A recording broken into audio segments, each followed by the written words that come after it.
Hello there and good morning.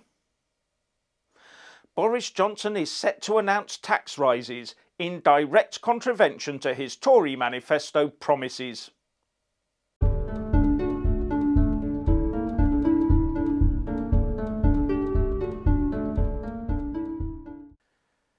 As per usual, please like, subscribe and comment below. And when subscribing, please do press that little bell, but also select the all option, or you won't get any notifications when I publish a new video. The news today is that Boris Johnson will soon be announcing an extra 1% or more on national insurance contributions to pay for social care costs. And according to reports, this will hit 25 million taxpayers. Now, there are arguments at the top of government about this, but these arguments are more about how much tax they slap on us, rather than if they should be taxing us more in the first place. And the differences are: the Health Secretary Sajid Javid wants billions more for social care and to deal with the mounting NHS backlog caused by the government response to the pandemic, so he's looking for a 2% rise. But Boris Johnson, sat in number 10, where the flak will be aimed, wants a 1% rise. And the Chancellor of the Exchequer, Rishi Sunak, wants a rise of 1.25%. Despite them all signing up to that promise in their 2019 election manifesto of, "We promise not to raise the rates of income tax, national insurance or VAT." Well, one could argue the pandemic, for starters, has put paid to that pledge. Now, another part of this is making sure that people who own houses but end up in care homes later in life don't have to sell their properties to fund that care.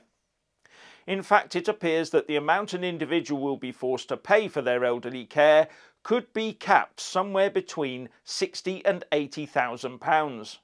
But everyone will pay for it. Is this the new Tory party, a tax and spend conservatism? According to the Telegraph, with just a 1% NIC rise, someone on a £20,000 income could be forced to pay an extra £104 more a year. How many people on £20,000 a year could afford to buy a house? In 2020, the median UK income was £31,461 a year. On that income, the extra annual NIC cost could be just over £200. Now, the Tories have been on a bit of a tax-raising spree lately. Far from being the party of low tax, they've been quietly ramping up the tax drain on our earnings for years. And the indicator for this is Tax Freedom Day. The Adam Smith Institute works through the figures every year and calculates the number of days the average person would have to work just to pay off their taxes. And according to them, based on the current tax figures, that date this year was May the 30th. In 2021, we worked 150 days just to pay our tax bill. From May the 31st onwards, we're working for ourselves, says the Institute. That's 41% of our year, or 41% of our annual income. And the Institute goes on to say, Tax Freedom Day is now later than at any time since 1995, as far as the best quality data goes back.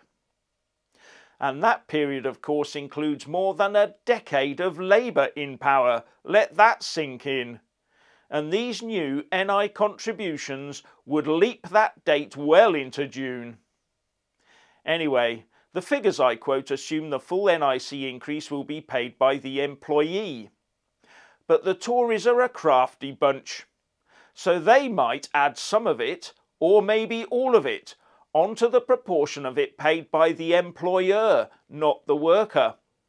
That would give them a couple of political get-out clauses. They could say they haven't hit the ordinary worker with tax rises, just the rich companies. You know, a red wall type argument. But however they do it, it either means less direct spending power for workers or increased costs in the shops as companies increase prices to pay for the extra NI contributions they make. And that would be on top of the increased corporation tax that Rishi has lined up for the larger limited companies. At the moment, the cost of elderly care to the individual limits the use of care homes. Many opt to stay at home to protect what money they have. Once that obstacle's removed, depending on how it's set up, it could become more of a lifestyle choice, and the use of care homes could markedly increase, needing more tax to pay for it. And then there's the state pension triple lock that we're about to see scrapped, so ensuring the poorest pensioners don't benefit from what the government sees as an unfair windfall. So what's your opinion on tax and the new Tories? Please like and comment below.